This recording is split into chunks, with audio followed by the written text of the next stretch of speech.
Bien souvent, nous pensons qu'un salut n'est qu'un simple geste de politesse, une habitude sociale que l'on répète machinalement. On dit bonjour, on serre la main, on fait peut-être une accolade, puis on continue notre chemin. Mais lorsqu'on y prête une attention plus profonde, on réalise que ce bref instant contient bien plus qu'il n'y paraît. Carl Jung, le célèbre psychiatre suisse et fondateur de la psychologie analytique, disait que la rencontre entre deux personnes est comparable au contact entre deux substances chimiques. S'il y a une réaction, les deux sont transformés, et c'est exactement ce qui se produit dans un salut lorsqu'il y a de l'attirance. Ce n'est pas simplement un échange de mots, mais une réaction émotionnelle, une transformation subtile qui marque le début de quelque chose que les mots ne peuvent pas entièrement décrire. Quand un homme est attiré par une femme, ce premier contact, ce salut en apparence anodin, devient une fenêtre ouverte sur son monde intérieur. Son corps réagit avant même que son esprit n'en prenne conscience. Son regard change, son énergie se modifie, ses gestes perdent leur neutralité. Même s'il tente de le cacher, même s'il ne dit rien, sa manière de saluer trahit ce qu'il ressent. Et souvent, il ne se rend même pas compte à quel point cela se voit. Car comme le disait aussi Jung, tant que l'inconscient n'a pas été rendu conscient, il dirigera ta vie, et tu appelleras cela le destin. Dans le salut, l'inconscient s'exprime sans filtre. Il n'y a ni stratégie, ni discours préparé. Il y a de l'instinct, de l'émotion, de la présence. Et cela fait de ce geste quotidien un point d'observation privilégié pour ceux qui savent regarder avec attention. S'il te salue d'une manière différente, s'il y a quelque chose dans sa façon de s'approcher, de te regarder, de te toucher subtilement, c'est que son inconscient révèle ce que ses mots n'osent pas encore dire. L'attirance ne s'exprime pas toujours par des phrases explicites. Parfois, elle se cache dans un léger changement de ton quand il te voit, dans la façon dont il se redresse en ta présence, ou dans ce subtil adoucissement de son visage qui traduit une vulnérabilité spontanée. Cette vidéo est une invitation à observer l'invisible, à apprendre à lire les signes qui apparaissent dans les toutes premières secondes d'une rencontre, lorsque le corps n'a pas encore eu le temps de mentir. Car dans ces moments-là, ce qui se ressent se voit. Et si tu sais le reconnaître, tu peux découvrir des vérités profondes que lui-même n'ose pas encore affronter. Nous allons explorer ensemble comment un homme salue une femme qui lui plaît vraiment. Nous allons décrypter ces petits détails subtils mais révélateurs, qui passent souvent inaperçus mais qui en réalité disent tout. Tu verras qu'il ne s'agit pas seulement de la manière dont il s'approche, mais aussi de l'endroit où se pose son regard, s'il sourit spontanément en te voyant, s'il cherche un contact physique, même léger, comme s'il voulait prolonger l'instant. Tout cela est déjà une confession silencieuse. Peu importe la brièveté du salut, s'il y a de l'attirance, cet instant devient une petite histoire émotionnelle pleine de sens.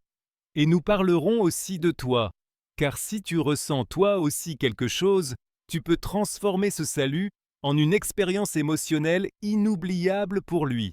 Tu peux laisser une empreinte à la fois douce et profonde, quelque chose qui restera avec lui longtemps après votre séparation. Il ne s'agit pas de manipulation, mais d'authenticité, d'exprimer ce que tu ressens depuis ce lieu intérieur où le désir rencontre la tendresse. Jung disait que rien n'a plus d'influence psychologique sur l'environnement, et en particulier sur les enfants, que la vie non vécue des parents. Et l'on pourrait étendre cela à toute relation. Les gestes non exprimés, les sentiments refoulés, laissent aussi leurs traces. Dans ce salut, tu as l'opportunité de vivre quelque chose de vrai. Alors reste avec moi, car tu es sur le point de voir d'un œil nouveau l'un des gestes les plus banals du quotidien. Et après cette vidéo, il se pourrait bien qu'aucun salut ne te paraisse plus jamais anodin, une fois que tu auras compris ce qui s'y joue réellement. Lorsque deux personnes se croisent, leur corps parle bien avant que leur bouche ne prononce le moindre mot. Ce phénomène devient encore plus évident quand il y a attirance.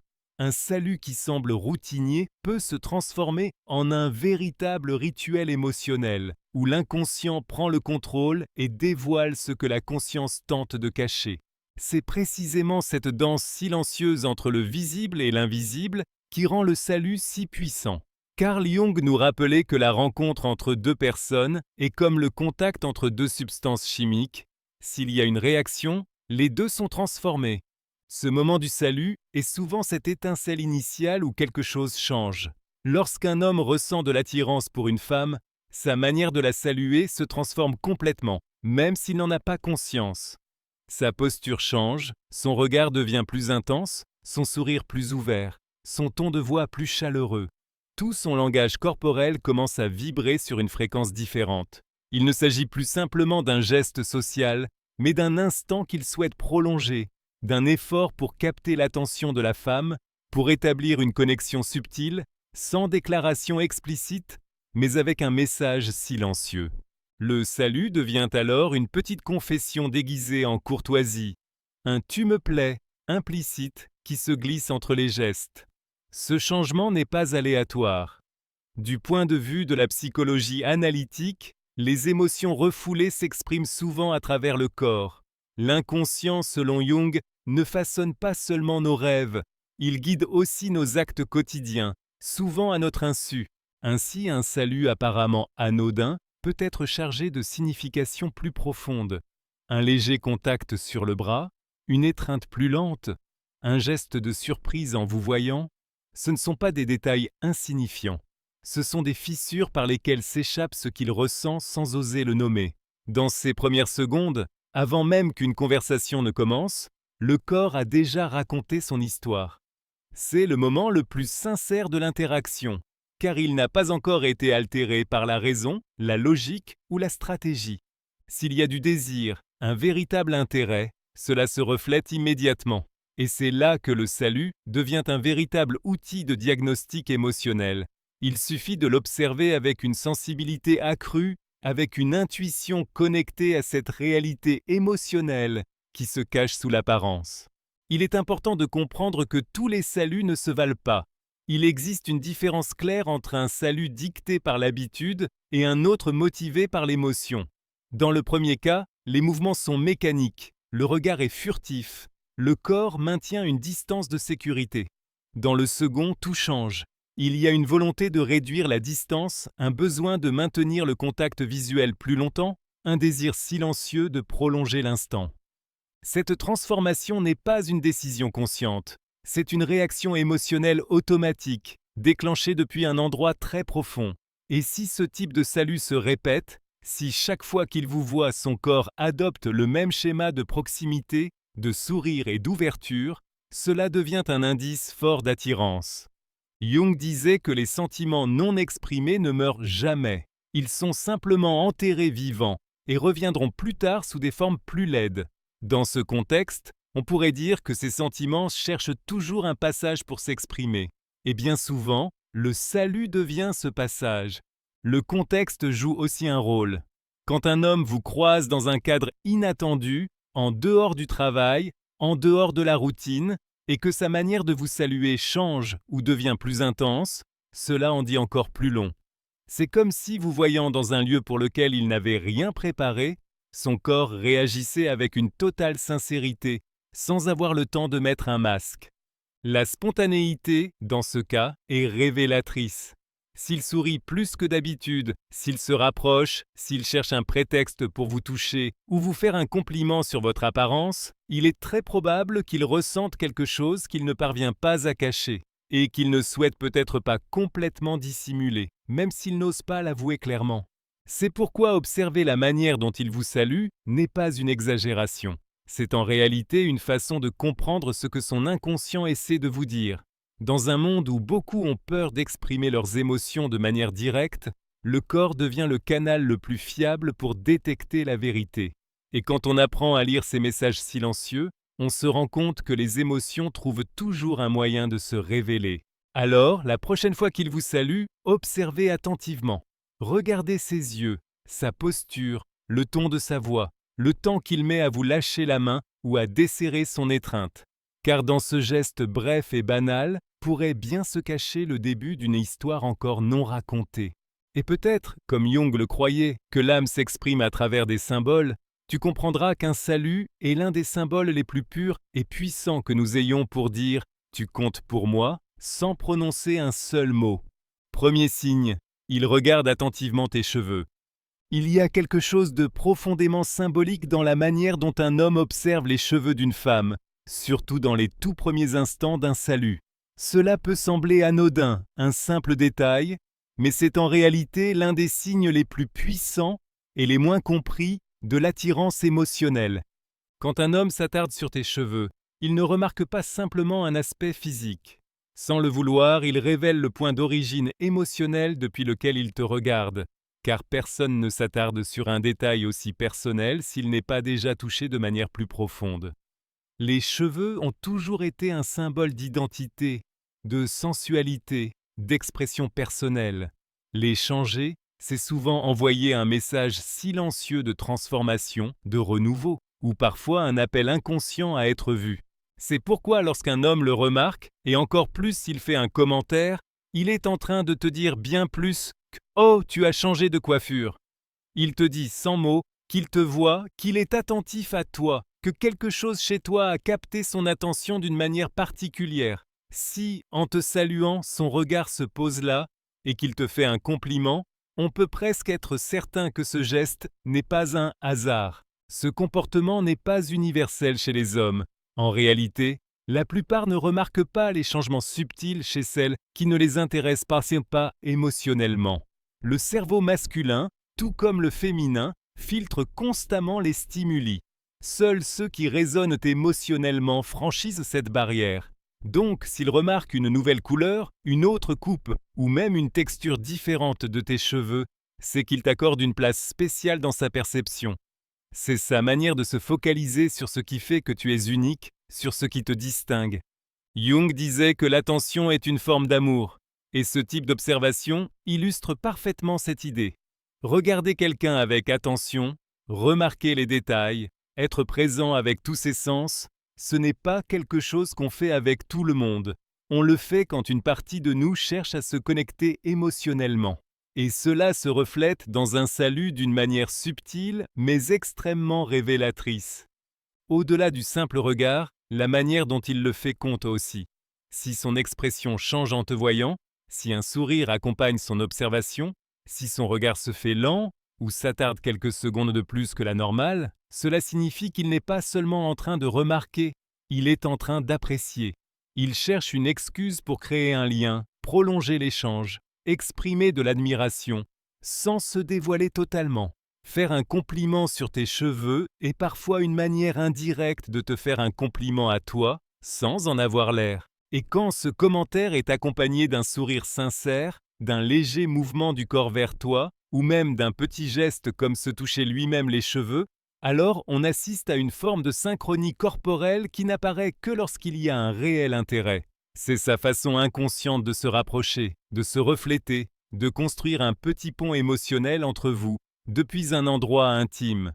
Ce geste peut sembler subtil, mais il porte une charge émotionnelle bien plus intense qu'il n'y paraît. Un autre point révélateur est sa réaction si toi-même mentionnes ton changement de look. S'il montre de l'enthousiasme, s'il s'engage dans la conversation même s'il ne connaît rien au style ou aux couleurs, s'il répond avec un regard approbateur ou un geste maladroit mais touchant, cela révèle qu'il se soucie de l'image que tu as de lui.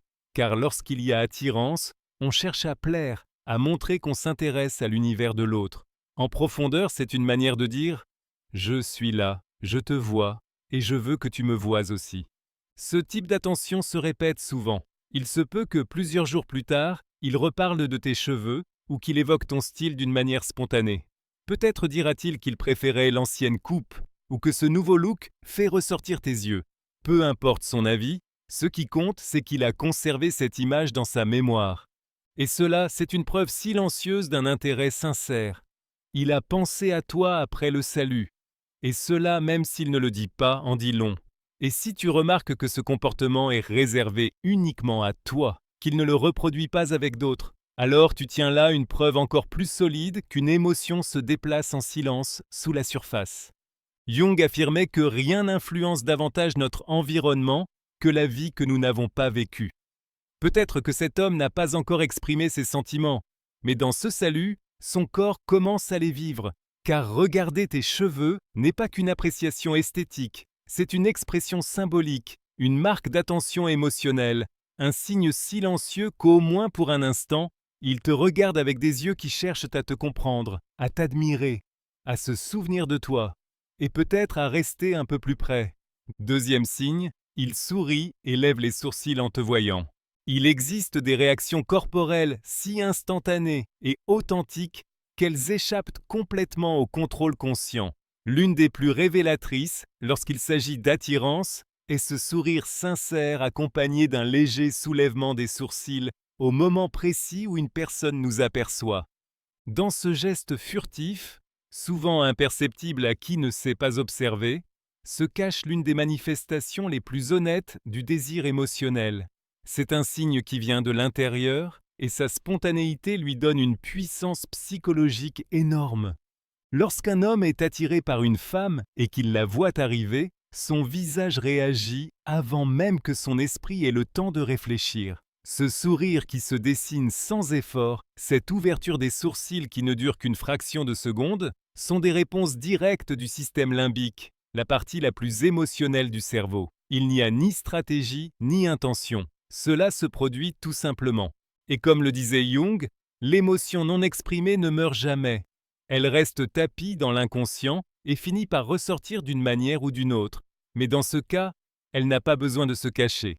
Elle se manifeste dans un geste involontaire qui le trahit complètement. Ce genre de sourire, que les experts appellent le sourire de Duchenne, est assez facile à repérer quand on sait regarder. Contrairement au sourire social ou de politesse, qui ne fait travailler que la bouche, le sourire sincère active aussi les muscles autour des yeux. Il paraît plus chaud, plus lumineux, plus authentique. Quand un homme te voit et sourit de cette façon, accompagné d'un léger soulèvement des sourcils, c'est tout son visage qui s'illumine. C'est un signe de plaisir profond, de surprise agréable, de joie sincère. Le soulèvement des sourcils, lui, a une fonction primitive. Il est associé à l'attention, à la réceptivité, à la curiosité. C'est une manière non verbale de dire « tu m'intrigues »,« tu m'intéresses » ou même « tu me plais ». Quand ce geste apparaît dès le salut, immédiatement, sans préparation, c'est souvent le reflet d'une émotion réelle qui a dépassé les filtres de l'autocontrôle. C'est son corps qui parle pour lui, sans masque. Si tu remarques que cette réaction se répète chaque fois qu'il te voit, c'est encore plus révélateur. Ce n'est pas un hasard, c'est un schéma émotionnel. Son corps a déjà associé ta présence à une sensation de plaisir, et c'est pour cela qu'il répond toujours de la même manière. Ce micro-geste, qui ne dure qu'un battement de cils, peut être l'un des indices les plus sincères que tu lui plais. Jung a expliqué que l'inconscient s'exprime à travers des symboles. Ce qui ne peut pas être dit cherche toujours une autre voie. Ici, c'est son visage qui devient ce symbole, une façon de parler sans parler. Le plus intéressant, c'est que ce type de sourire ne vient jamais seul. Il est souvent accompagné d'autres signes. Un léger mouvement du corps vers toi, un regard qui tarde à se détourner, une énergie générale d'ouverture. Tout son langage corporel s'aligne pour créer un moment émotionnel impossible à ignorer. Et même s'il ne dit rien en mots, tu peux le sentir. Tu peux percevoir que ce simple « bonjour » porte en lui quelque chose de plus chaleureux, de plus vibrant. Il est aussi important de regarder ce qui se passe après ce salut. S'il reste plus longtemps que nécessaire, s'il cherche à prolonger la conversation, s'il pose des questions apparemment banales juste pour ne pas partir, alors ce sourire initial n'était certainement pas un simple geste de politesse. C'était la porte d'entrée vers une interaction qu'il souhaite maintenir, même s'il ne le dit pas clairement. Car bien souvent, c'est le corps qui commence ce que le cœur n'ose pas encore avouer. Et si ce sourire s'accompagne de maladresse, de nervosité, d'un geste d'inconfort ou d'un rire sans raison, cela associe un sens profond. Cela signifie que ce qu'il ressent est si fort que cela le déstabilise, que son émotion est si présente qu'elle perturbe son comportement habituel. Cette déstabilisation émotionnelle, loin d'être un problème, est une preuve précieuse. Elle nous montre qu'il ne joue pas un rôle, il ressent vraiment. Dans certains cas, ce sourire et ce mouvement des sourcils apparaissent en ce même lorsqu'il ne s'attendait pas à te voir.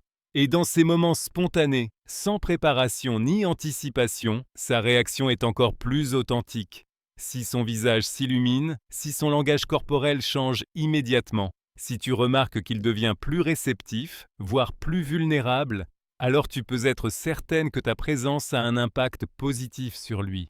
Et là, dans ce bref instant, tu peux entrevoir une émotion qui ne cherche pas à se cacher. C'est pourquoi il faut être attentive. Parfois, la vérité se cache dans les plus petites choses, dans un geste infime qui ne dure qu'une seconde, mais qui peut signifier énormément.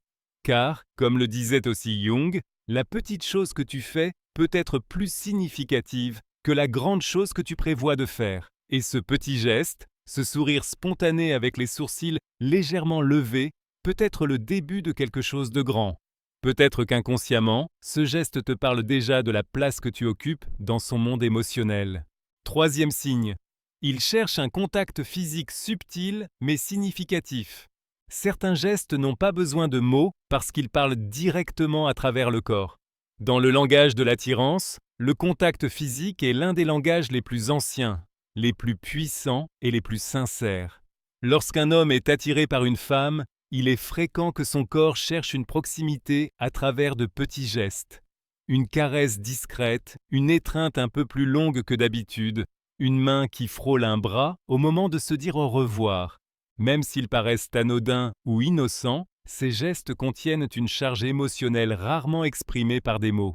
Le contact physique est, dans bien des cas, l'expression la plus directe du corps pour créer un lien émotionnel. Il ne s'agit pas toujours d'un désir charnel immédiat. Bien souvent, c'est un besoin de connexion, une volonté d'être proche, de réduire la distance émotionnelle. Jung disait que la solitude ne vient pas du fait de ne pas avoir de gens autour de soi, mais de ne pas pouvoir partager ce qui est important pour nous.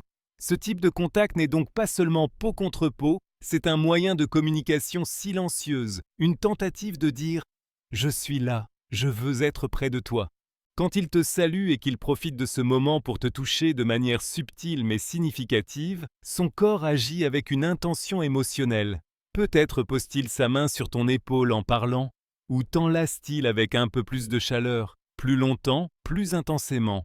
Peut-être que sa main glisse doucement le long de ton dos, ou que ses doigts s'attardent légèrement lorsqu'il frôle les tiens. Ces gestes ne sont pas aléatoires, ce sont des moyens inconscients de prolonger l'instant, de laisser une empreinte sensorielle pour que tu te souviennes de lui, non seulement avec l'esprit, mais aussi avec le corps. Ce genre de contact se distingue du contact social par sa délicatesse et sa répétition. Un homme qui répète ses gestes avec toi, qui les cherche discrètement mais souvent, montre qu'il ressent quelque chose de particulier. Son corps cherche à confirmer une sensation, à recevoir un signal, à valider une émotion qu'il n'ose peut-être pas encore formuler avec des mots. Et si tu es attentive, tu peux le remarquer clairement, car même si ces mots ne disent rien, ses mains, ses étreintes et ses gestes racontent déjà une histoire. Il est essentiel d'observer comment il agit et comment il réagit après. S'il semble plus détendu après ce contact, s'il sourit, si son énergie devient plus douce, cela indique qu'il a trouvé en toi un espace émotionnel sûr. Jung nous a appris que l'inconscient s'exprime à travers des symboles, et dans ce contexte, le contact physique peut en être un symbole de désir, de proximité, d'intérêt émotionnel profond. Il n'a pas toujours besoin d'une explication logique, il suffit de ressentir l'intensité du geste. Il faut aussi faire attention au contraste. Se comporte-t-il ainsi uniquement avec toi? Ses gestes sont-ils différents de ceux qu'il a avec les autres? Si la réponse est oui, cela renforce encore le sens de ces signaux, car cela signifie qu'avec toi, il se permet une autre forme de connexion. Son langage corporel change, s'ajuste, devient plus intime. Et cela n'arrive pas avec n'importe qui. C'est un signe qu'une émotion vive cherche à sortir de sa cachette en silence. Dans chacun de ces signes, un regard posé sur tes cheveux, un sourire sincère accompagné de sourcils légèrement relevés, ou un contact physique subtil, se cache quelque chose de bien plus profond qu'une simple interaction quotidienne. Ce sont des tentatives inconscientes du cœur pour créer un lien de proximité. Jung nous a appris que ce qui n'est pas exprimé cherche toujours un chemin pour se manifester. que le corps parle lorsque l'esprit se tait, et que la vérité n'apparaît que rarement dans ce qui est bruyant, mais plutôt dans ce qui est subtil, silencieux et pourtant constant. C'est pourquoi il est essentiel d'apprendre à regarder, écouter et ressentir au-delà des mots, car c'est souvent dans ces petits signes que résident les émotions les plus sincères. Peut-être qu'il ne se déclarera jamais ouvertement, peut-être qu'il n'aura pas le courage de dire ce qu'il ressent. Mais si tu apprends à lire le langage de son corps, surtout dans ces premiers instants du salut, tu pourras percevoir la vérité et décider si tu veux inviter cette émotion